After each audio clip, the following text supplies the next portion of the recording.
Hello, beautiful people. It's Sindafam. Welcome to the channel. Today we're going to be checking this video together. Let's check it out. He reports that Prince Harry has apparently refused to return to royal duties. Has anybody asked him? Unless he gets an apology from his brother. Now, the claims are that Harry could assist with certain events, given the health of both the King and the Princess of Wales. But that would only be possible if Prince William would take the leap of making amends with him first, so basically apologising. Well, royal journalist Sarah Louise Robertson joins us now. Sarah Louise... If Prince William apologizes to Prince Harry... Hold on, did I hear that right? Or my ear is itching me? Or I have pain in my ear? I'm not sure. Because who heard who? We get it, family have their dispute or whatever, but seriously? Journalist Sarah Louise Robertson joins us now. Sarah Louise, are we correct in understanding that Prince Harry, after the Netflix series, the Oprah interview, the book Spare, and all the lambastering they've given to the royal family, including an allegation of racism, which then Prince Harry later confirmed to be unconscious bias and said that nobody in his family was racist, are we really to be led to believe that Prince Harry is expecting an apology? Is there any truth to this? It's Prince Harry all over. This is the man, the Prince Harry, this is what he does. He throws out accusations and then he sits back and says, woe is me. When it's always about, he's always the victim. He's never to blame. He's always the victim. It's always the royal family's fault. It's always someone else's fault. It's always our government's fault or the British people's fault. He will never, ever, ever lay any blame at his own door. This is just classic Prince Harry behaviour. And yet again, he's spitting his dummy out the pram and just wanting his own way. And he's laying the blame now on Prince William. So everything bad that's happened to him, it's now the fault of Prince William, it seems to be. So it's now Prince William that he expects an apology from. Yeah, to come back and sort of attempt to I think what he sort of sees himself as wanting to do is almost like he's going to be the saviour, like prop up the royal family again, like they're desperately needing him, which we know is not the case at all. But in his head, that's the narrative that I think he's trying to spin for himself. And he won't do it. You know, if he was to come back, it would be begrudgingly, and it would only be sort of Prince William sort of bows down and, I don't know, hits himself with birch sticks and says, Harry, I'm so sorry. It's all my fault that everything's gone wrong in your life. So it's, again, this new victim narrative that Harry's creating for himself. It makes me... Because victimhood sells. How is it that you hurt someone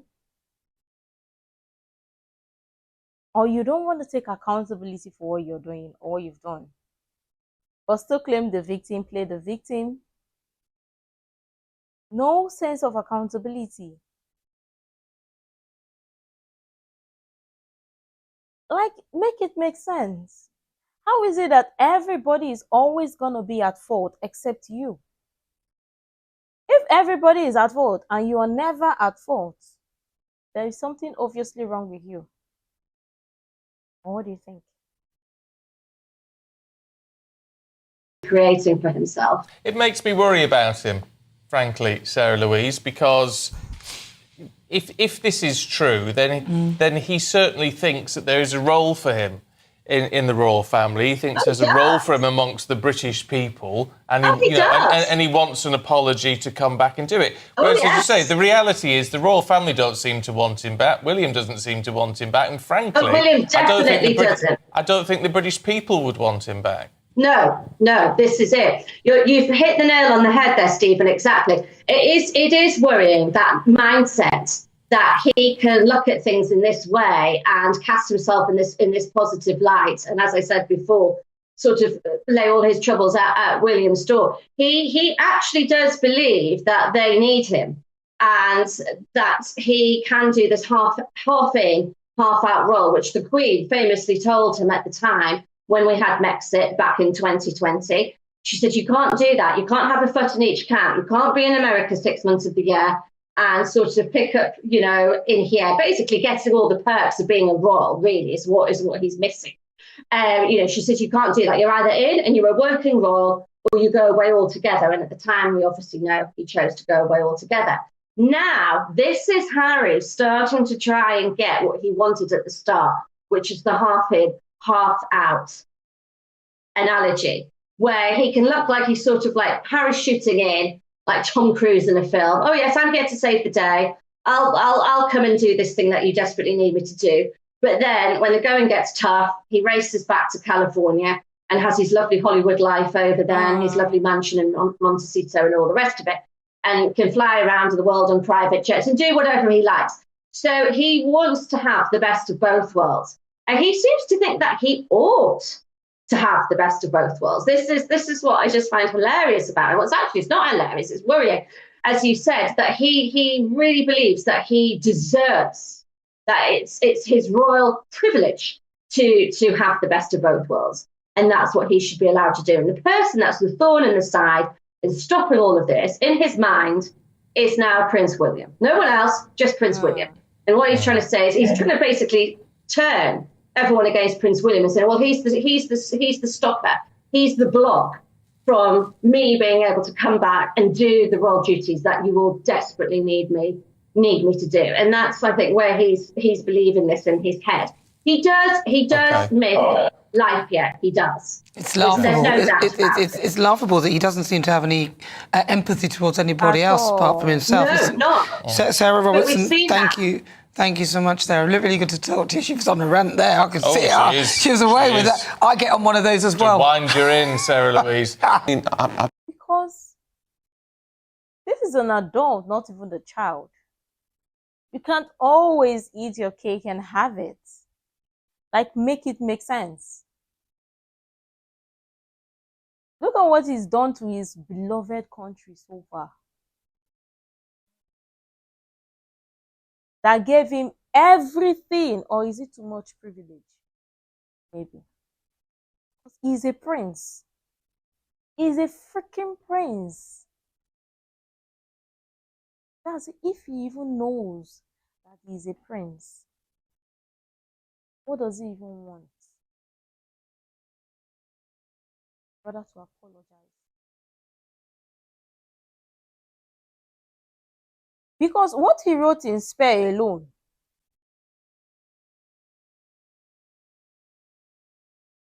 I have to be clear here, I was a fan of Harry. I think he's completely lost the plot. He's behaving like a spoilt child, so's his wife. But this is extraordinary, isn't it? Laying down demands when he's written the book which has attacked Prince William, attacked Prince William's wife, attacked the King and the Queen, and in fact the whole flipping royal family shooting match. He should be apologising. Exactly what I was going to say. He should be the one apologising to William. I mean, I'm not quite sure what he wants William to apologise for. Exactly. That's not made clear. Look, they've had several chances to reconcile. They've had the Queen's funeral, they've had Charles with cancer and Kate. They are growing further apart from what I can see. There's no chance for reconciliation at all. And I do think Harry has got a very distorted perspective of what is going on. If he thinks his brother is going to apologise to him, I cannot even fathom what he's supposed to be apologising for. I mean, there was this story, wasn't there, about this incident in which they had an actual physical altercation that was in Spare. And I've been trying to sort of work out what it is that he might want an apology for. Maybe it is specifically that incident, maybe, but underneath so much of what he talks about, Joe, is this sense with Prince Harry that he always feels inferior. I mean, the title of his book, Spare, is because he was known as the spare to the heir that was Prince William. As a psychologist, can he ever really lance that particular emotional boil? Just saying sorry from Prince William isn't going to cut it, is it? No, and I think with Prince Harry, you're right about the spare thing. But, there's been lots of people who have been spares. You could say Prince Andrew was spare, and that actually hasn't served him terribly well either.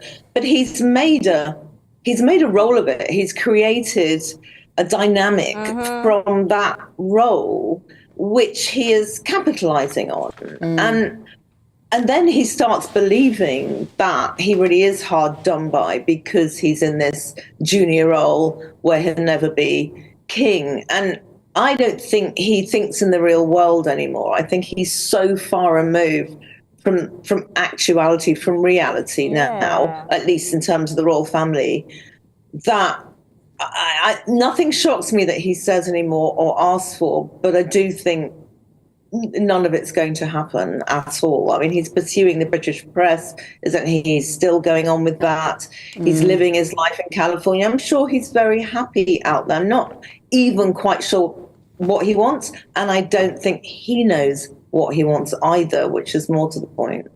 I was pretty amazed, Jo, that at that funeral just a week or two ago of Lord Fellows, his uncle, that neither William or Harry spoke to each other. I mean, I think shame on both of them, really. It's a funeral. They could have at least exchanged pleasantries. Seriously? I agree. I mean, this is what I mean about them growing further apart, because when they had other formal occasions, the unveiling of the statue of their mother, they did share a few words. You've seen them have a few slightly clipped, not very warm words together, but in this instance there was absolutely nothing. And that's what I mean, the gulf is growing wider. It does seem, well, what do you think? Because whenever I talk about this, I always want to make reference to us as regular human beings or regular people, because I know for sure that if somebody hurts you, friend, family, or whatever, embarrassed you publicly, you will not want to see that person face to face, eye to eye. Not even publicly, even just private or just mere in your circle, within your circle, you will not want to see that person eye to eye. Nor would you want to ever say a word to that person, because you would want to heal fully. Try to forget the words they said to you, how hurtful their words were to you as a human being. Now we're talking about brothers. Embarrassing, talking about not just him, his brother, his brother's wife, children, like his family, his generation, that's his brother's generation, then his family. Like, then bringing, what are we saying? How do you think people just easily let that go and be like, okay, let's just brush it off,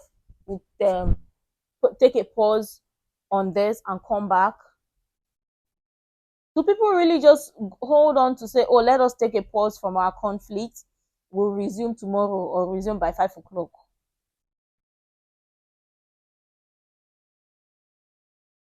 For me, if Prince Harry have chosen Brexit, he may as well should just stay there and be happy.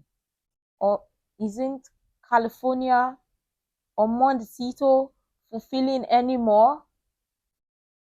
Or something is going on, or something is wrong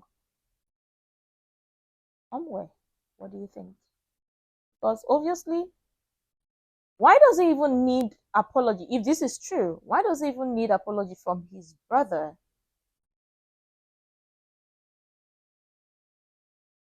who, in his book, what he wrote, why would he need apology from that type of person?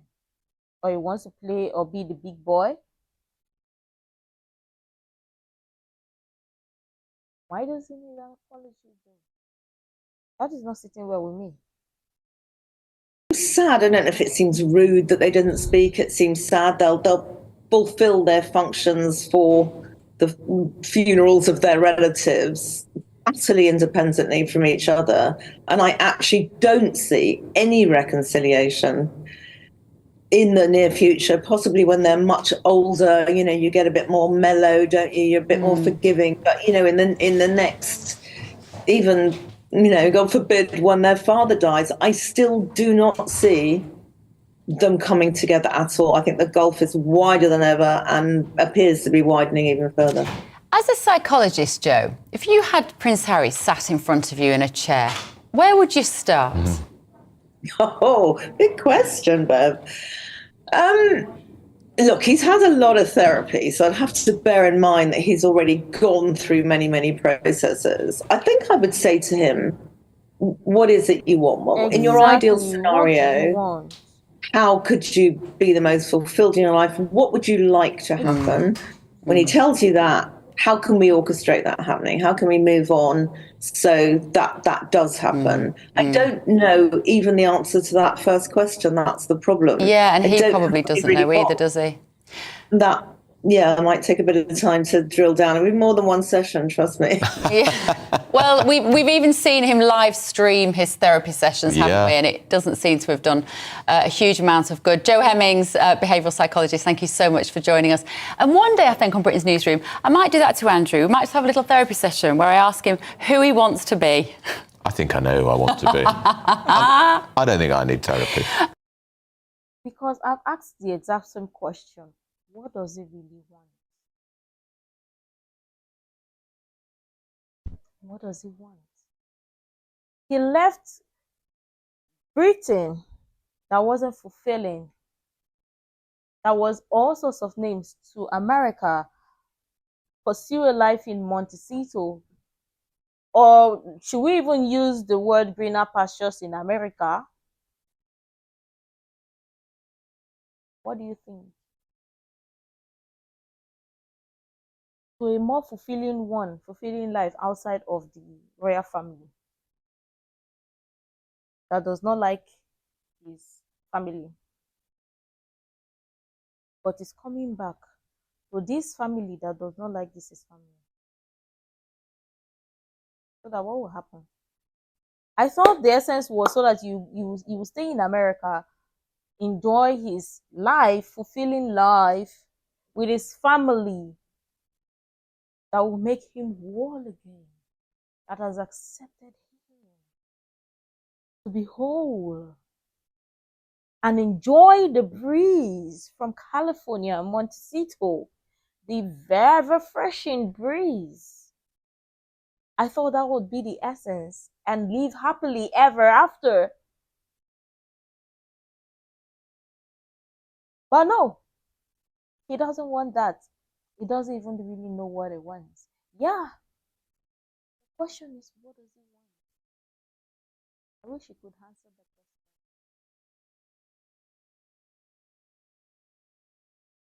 question. Okay, maybe he wants an apology from his brother or from his family.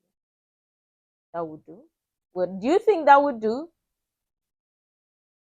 Let me know what your thoughts are in the comment down below. I'm sure tons of people have interesting things to share. I really love to share that. You can share the useful information I think might be really helpful. Make sure to like, comment, and subscribe and all of that stuff. And until next time, see you in the next video.